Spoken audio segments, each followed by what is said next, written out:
Coming to the point of skilling and reskilling and upskilling, what do you see as the challenges for the exhibition industry right now? Today's youth would feel, let me do a search, I would say 2 years ago. Let me ask ChatGPT and let ChatGPT give me a solution. Let Google give me some suggestions.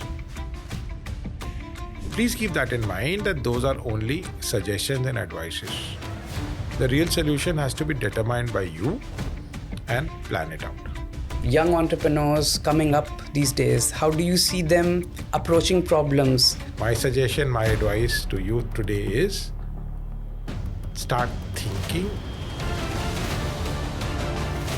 Your brain is very nice, it is very active, and it will give you brilliant insights which can make your business grow many times.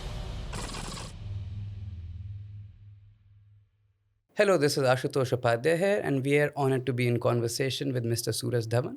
Mr. Dhawan is the founder and director of Falcon Exhibitions Private Limited, and also he is the president of Indian Exhibitions Industry Association. Good morning, Mr. Dhawan. Very pleasure to have you here today. Good morning, Ashutosh. It's a pleasure to be at your studio today, and joy is all mine. So, sir, I just want to start this conversation. Aapke background mein, the year is 1993. You just graduated from IIM Calcutta, right?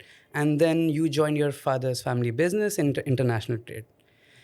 Between 1993 and 2000, you have a 7-year period where you worked in your family business. And then in 2000, you decided to open business and exhibition.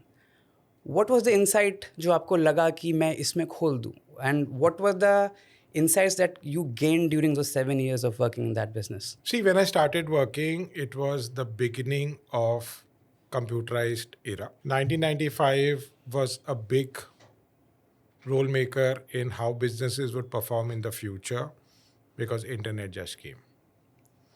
And between 95, 96, 97, a lot of things were opening out to the world, how business would change and reformat itself. I was one of the very early users of internet and see how it can be useful to business generation, not only business correspondence. A lot of people at that time would feel that email or Hotmail or Yahoo Mail is the ultimate. But we were able to understand that once you're on an information superhighway, you can make new connections, you can do business anywhere in the world using the power of internet. That we honed very seriously for about 4-5 years, did very interesting global projects. And then I realized that the key to success when businesses from India need to go international is that they must have connections overseas. And exhibitions overseas are the best way where people could meet new customers, find new technologies. Keeping that in mind, we said that, look, let's focus on exhibitions as the perfect meeting place. Let's organize events in India and abroad where people could meet and generate more business. And that was the starting point. Another major kickoff was the millennium. When 2000 came, we thought, let's look at things which we've never done before. And it was a very, very bold step, but I think the right step for the future. Yes, exactly. And that's what I want to focus a bit on, ki the boldness of that step. And mere hisab se, when you took that step, obviously that industry in India was also fragmented at that moment, right? The exhibition industry in India was kind of fragmented. There were certain big players, but not too many ki itna wo chalta rahe. My research shows ki thoda bahut usme aise regional players the. There were certain big ones. The exhibition industry in, say, 1999 in India was essentially association-driven. Organizations like FICCI, CII, Plast India Foundation, EMA, they were the ones who, as associations, thought we should organize good events. Private organizers, that was in very early stage. And at that time, even if you look at the exhibition centers, Pragati Maidan was the only exhibition center where people could say international shows could happen. Business models in Mumbai, Calcutta, Bangalore were still evolving. So the entire ecosystem of the exhibition industry in 1999 would have been New Delhi. But things changed rapidly thereafter. So, what was your initial plan when you started it? Ki how you're gonna navigate, and how did that plan change? Like, let's say the first 5 years of your business. आपने पहले क्या सोचा था कि ठीक है अब मैं इसको I will make these bets here, and did they pay off initially, and if they not, how did you pivot? See, I feel today, and I've always felt that you have to think and analyze, and thereafter understand why you should succeed and how you should succeed. When you are thinking of the how, you would need to determine various stakeholders who should be involved in that. Organizing exhibitions has got four key stakeholders. You need to have an exhibitor who has a dream to increase their business. You need to have a buyer who feels that going to an exhibition can help me do better sourcing, lower my costs, or do the sourcing which can increase my business. Then you need to have associations who would feel that for India to grow, you should encourage certain activities of buying and selling, trading, free flow of information and services. Associations play a very key role. And lastly, there should be venues where people can meet.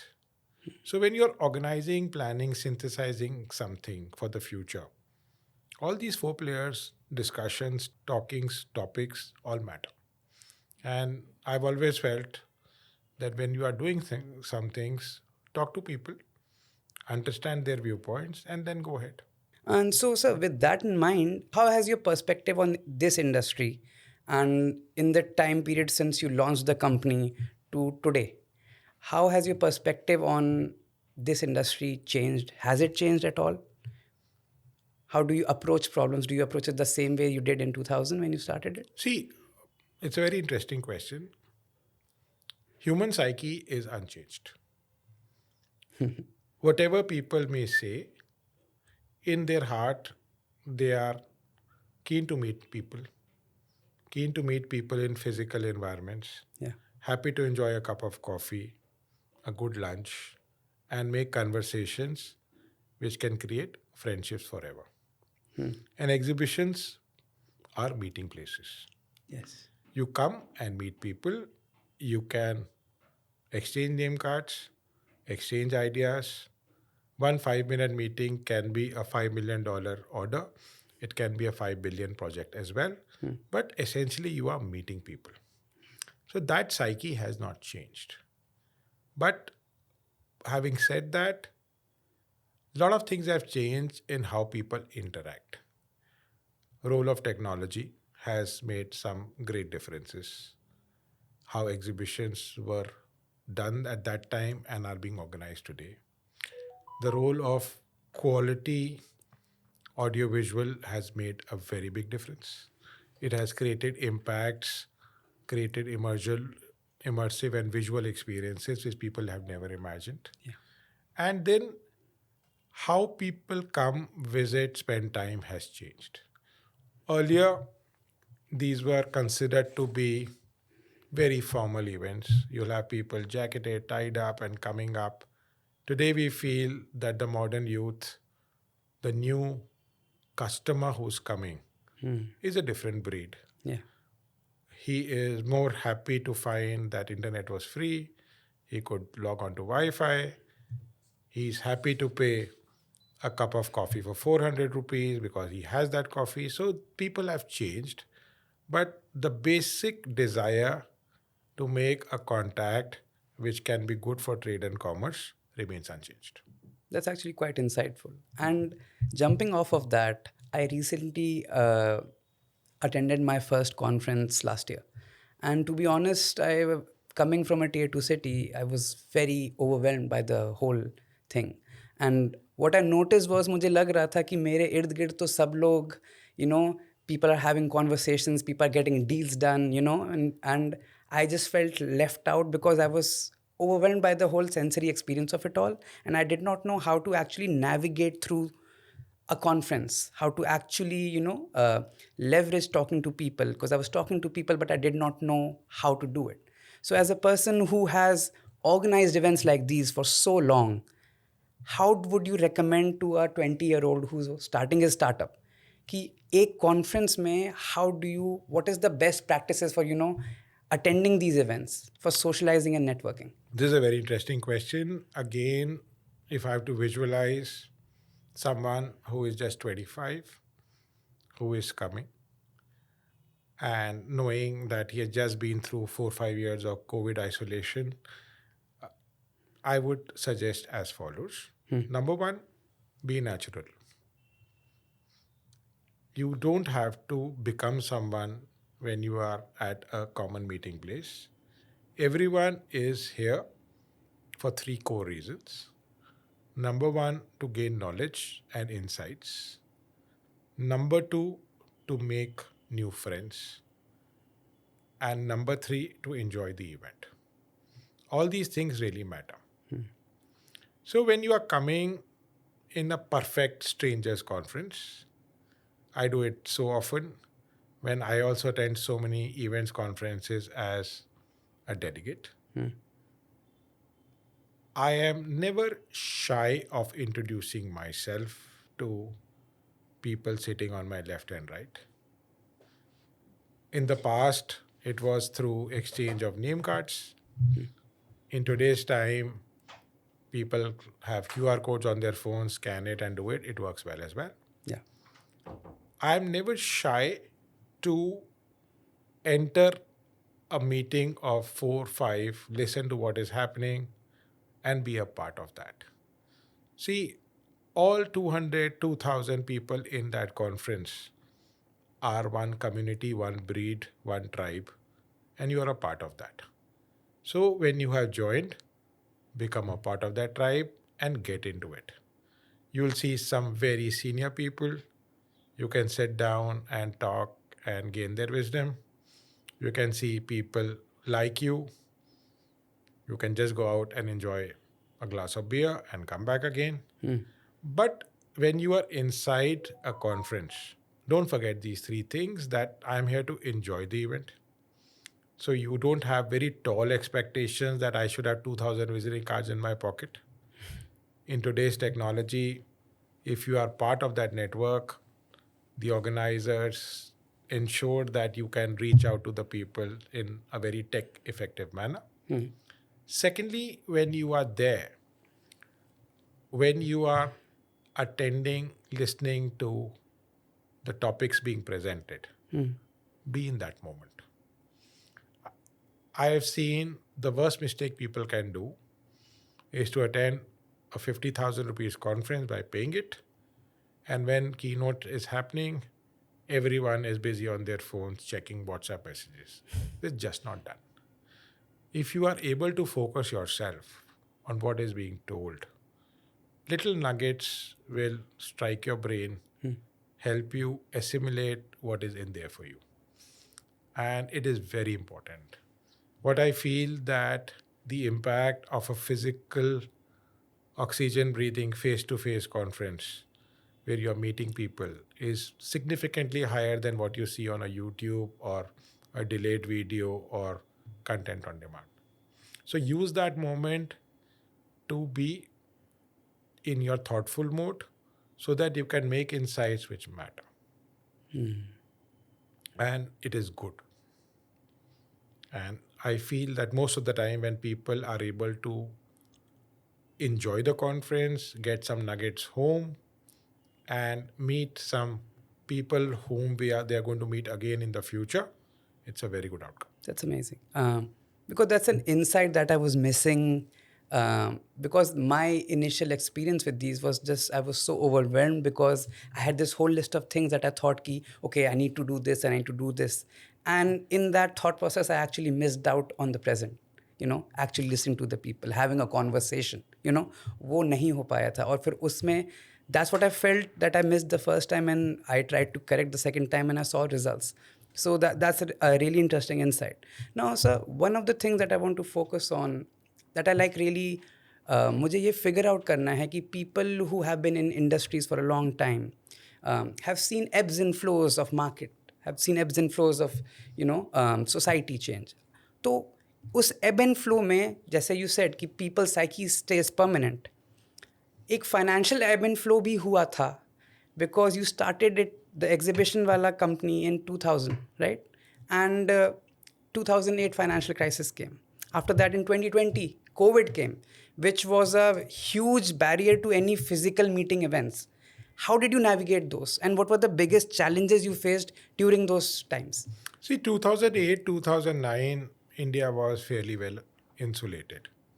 So, as an exhibition community, there were no challenges felt.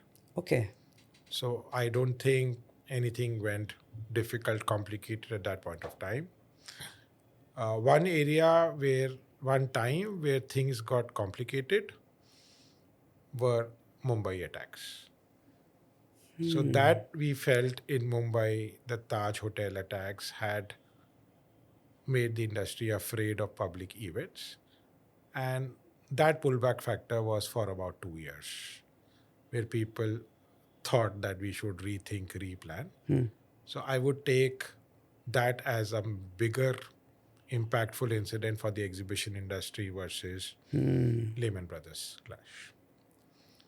2020, 5 years ago, 2nd April, I would feel that the Indian exhibition industry paused, and we used those 2 years to reskill. We used those 2 years to have greater community chats. And the amount of camaraderie, friendships which were developed in those 2 years are amazing. As an industry community, we decided that we are not going to sit at home. If we are sitting at home, we are going to do daily conversations. We launched daily Zoom series of meetings, seminars, episodes, and each one of us contributed. Each one of us was a part of either an audience or people who are delivering talks. And we said that this is the time where you could learn, because you have the time now. And I can tell you, it was one of the busiest 12 months where people said, we have learned a lot, we've made so many new friends. That's quite an interesting perspective, because coming to the point of skilling and reskilling and upskilling, something that I read about that you said ki when I think there was an interview with you, and you were asked the question of ki, what do you see as the challenges for the exhibition industry right now, or how do you see the perspective? And you said ki the getting a good quantity of youth, talented youth, to get into this industry, because you have lots of demand, and the current skill level and the current youth intake is not enough for you to meet that demand. I wanted to expand on that further. What kind of, if I'm an ambitious young person and I want to join this industry, क्या skill करना चाहिए मुझे? One basic thing for this industry,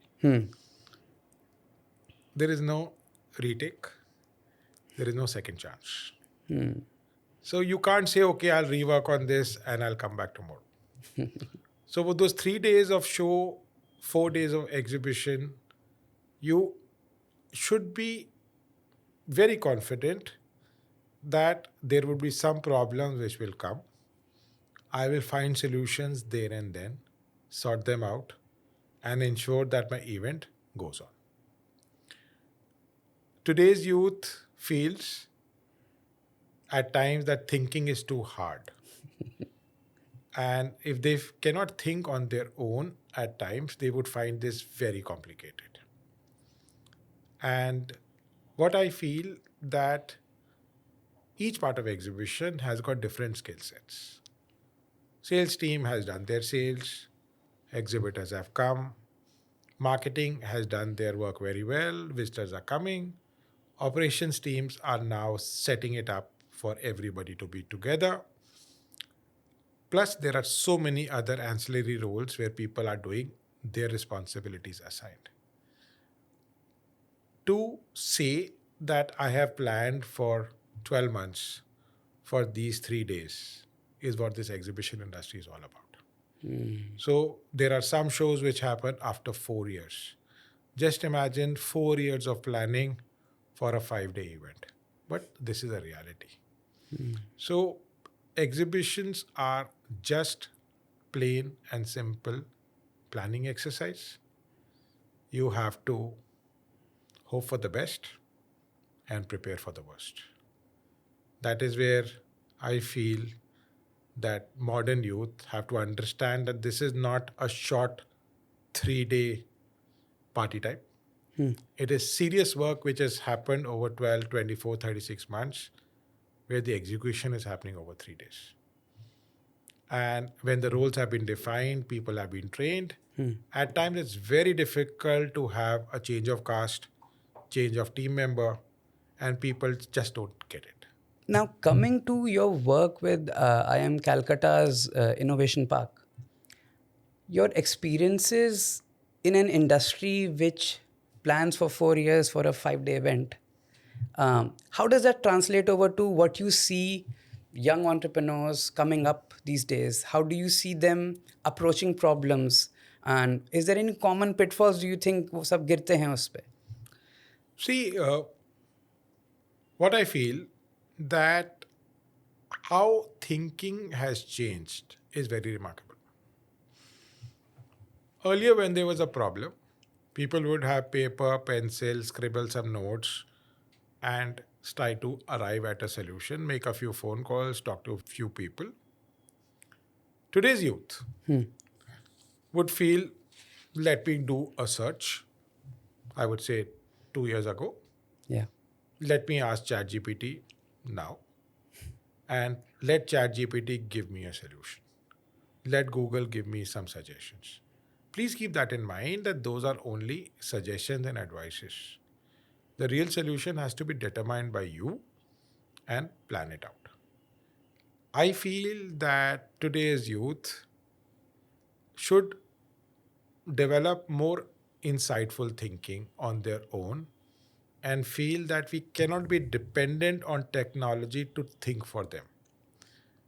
Technology is a brilliant enabler, but it is not your brain. Technology is not substituting your mind. I feel that happening big time. I tell the youth of today that while Blinkit can serve your order in 10 minutes, it could be 5 times more expensive as well. Yeah. And if you are really cost conscious, you want to save money, maybe just go to the market and buy that stuff much cheaper. But some people feel that they are not trained towards it. I find today's youth very uncertain at times, a bit underconfident. I feel today's youth is, I call them the Gunga generation. They can converse all the time using electronic devices. But when it comes to using your tongue and talking to a stranger, they just don't feel like talking to a stranger. They are happy ordering on Zomato. They are very unhappy going to a restaurant, going through a proper menu and saying, what is your suggestion? Should I order dal makhani or butter chicken? They just don't want to do it. They would like to go through friendly insights, ratings, what people are talking, what their peers are suggesting on social media. That is considered to be the way to go.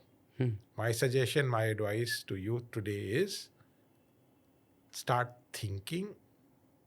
Your brain is very nice, it is very active, and it will give you brilliant insights which can make your business grow many times.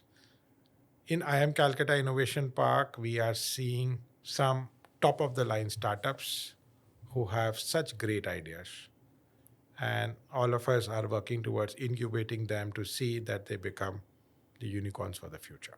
So now, going off of that thread, one of the questions that I always ask people, and it's a really favorite question of mine, is how much of a business, how much of running a successful business is idea, how much is execution, how much is insight, what role do each play? Because in the AI space, I see a lot of people focusing on, okay, I'll get the new idea, but they don't focus on the execution of it, and that really, it misses the mark. And so how will you, what is the ratio you feel कि एक new founder को वो करना चाहिए कि your idea ठीक है, आपका नया आइडिया है, Zomato and Swiggy have the exact same business model, right? They have the exact same idea. So what differentiates a good business in your mind? I would feel execution is everything. In today's hyper-connected world, an idea which somebody had in South America yesterday would be known to someone sitting in Gurgaon today, someone sitting in Korea tomorrow. So ideas are very easy to find, study, assimilate. But executing those ideas on ground is something which will make a winner in you.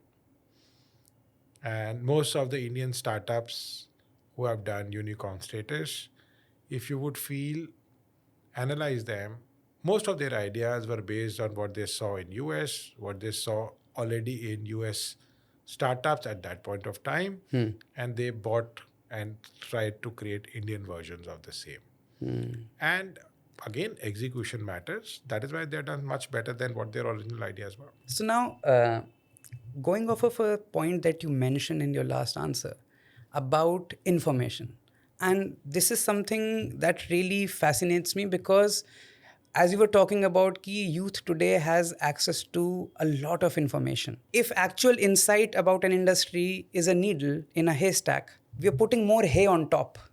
तो वो finding the actual gem of insight जिस पे एक actionable मैं action ले सकता हूँ, it's becoming even more difficult despite the fact that there so much information, we have so much easy access to information. And that also ties in to the AI question. And my question to you is, how do you structure your information diet so that आपके पास एक clear perspective हो? You are aware of the fact of what are the current trending things in the industry, in like society in general. But how do you maintain a sense of balance?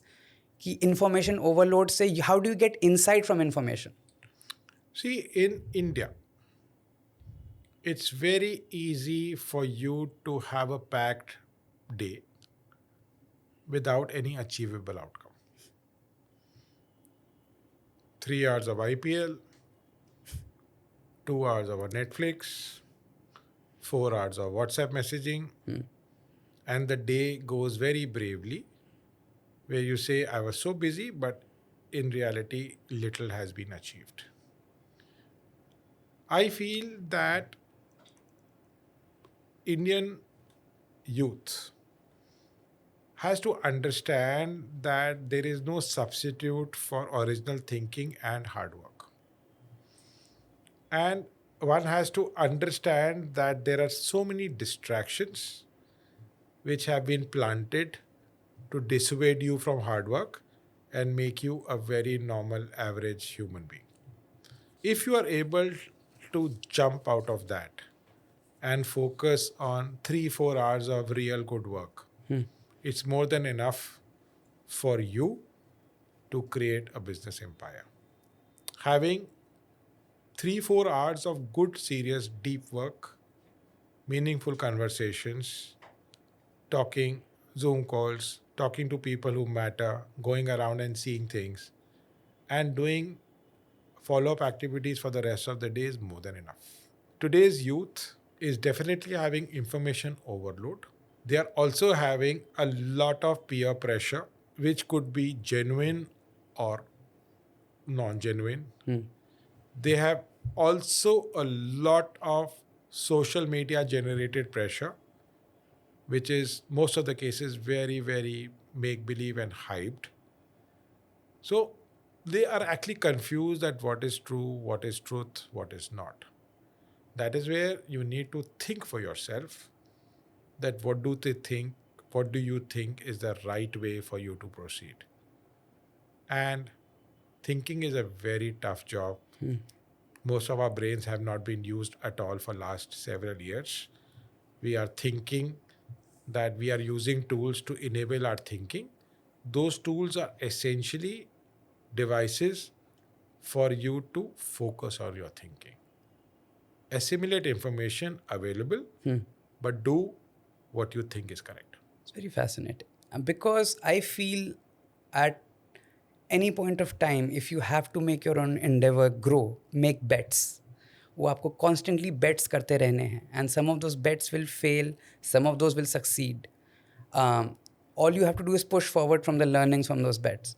So now with that in mind, a lot these days एक थोड़ा question ज़्यादा आ रहा है, especially in the tech industry which I'm a part of, sir, is like the quote is you can just do things. You don't need this generation mein, what I have seen is that there is a very different perspective on authority, and some of them is sometimes that perspective can be twisted as well. So with that in mind, you come from an educational pedigree that is very coveted in India, right? You did your college from SRCC. After that, you went to IIM Calcutta. My question to you now regarding that is, do you think it's important for an entrepreneur in 2025 to have a good educational background? See, my one advice to all the youth is that study as much as you can and do not have a break, keeping in view that you can go back to studyhood again. 9 out of 10 times, people who thought they'll do your MBA after 3 years, 5 years will never end up doing it because they get so involved in their work. Education helps you develop your thinking processes. And when you are in an educational institute focusing on the blackboard, you are getting insights which may not be so practical at that point of time, but later in future, it is molding your thinking. So education does help. Having said that, I'm also of the opinion and of firm opinion that any person with a strong idea and with a good vision to execute that idea can succeed in business regardless of the education they may have. It's about how you nurture that idea, how you work towards that. If you spend enough time, you can make $1 billion out of that, provided you are focused on what you are here for. I believe that the spirit of entrepreneurship is amazing.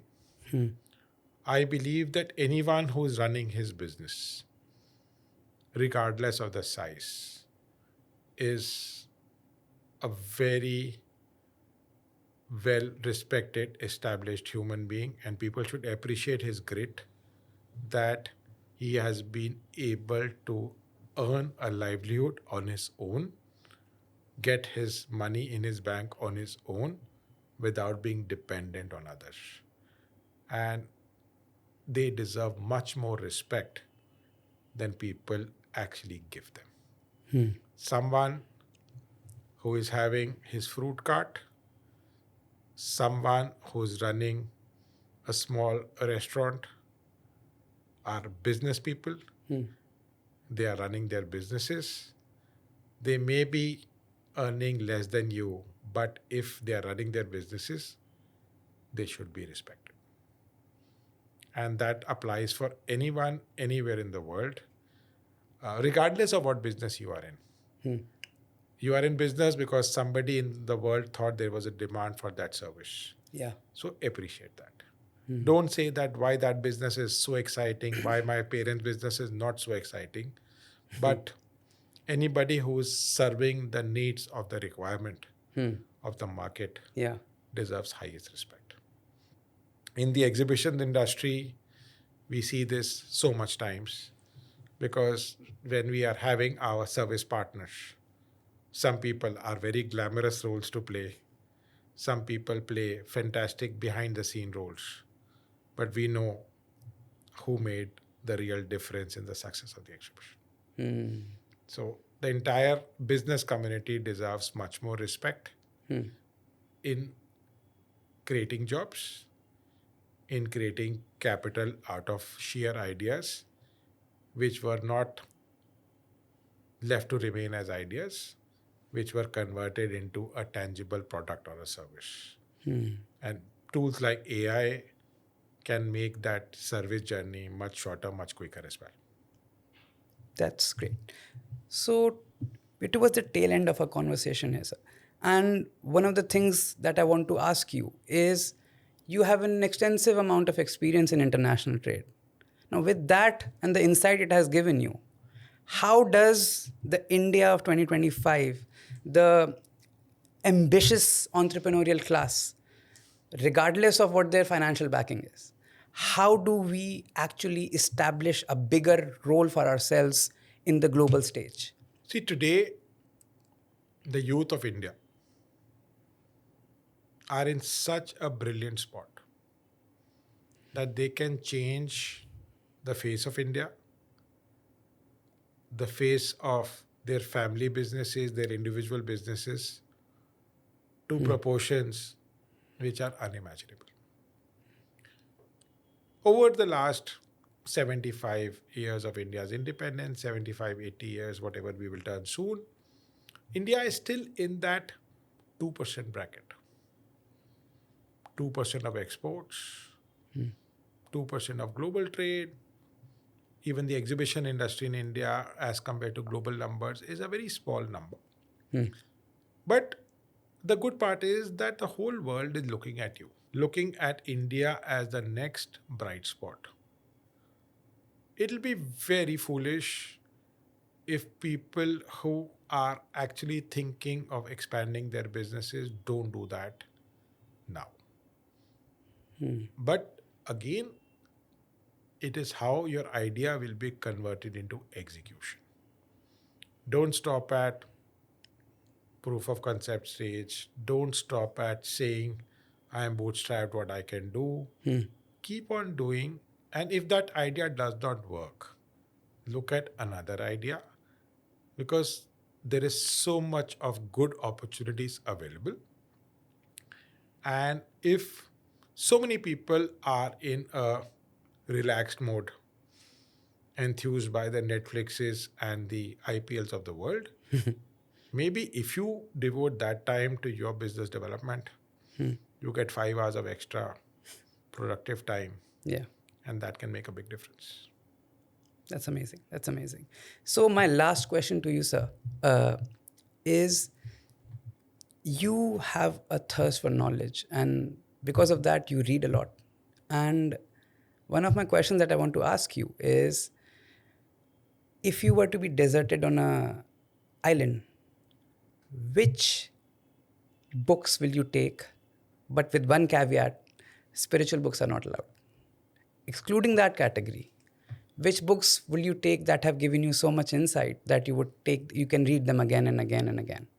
See, this is a difficult question. If I'm alone and I have no chance of coming back to humanity, I would rather spend that time in meditation. Why would I read to pass my time? I would spend that time in trying to prepare my final departure. I will not carry any book. Because I am very sure that I'm not going to come back to humanity. So for whom I'm going to study, I would rather not do that at all. If you were there for like 6 months, what books will you take? See, again, am I coming back or I'm not coming? You're coming back. You're there for 6 months. You just have 6 months of alone time, completely solitude here. And then what books are you taking that will, that you can chew on again and again, that are not spirituality? In 2025, Yeah. I would be taking several books on AI, making how AI can demystify the world into a simpler world. There is a lot of overhype on AI, but again, one has to come clear the excess energy at the top and find what are the true nuggets which were hidden and master them. All right. I would spend 6 months. If I had 6 months, I would be very happy to know how to drive it rather than just be sitting behind. AI should be learned as a driver, not as a rider. And on that insight, I feel we should end this conversation. Thank you. It's a pleasure. And I look forward to be in touch with you. Thank you so much.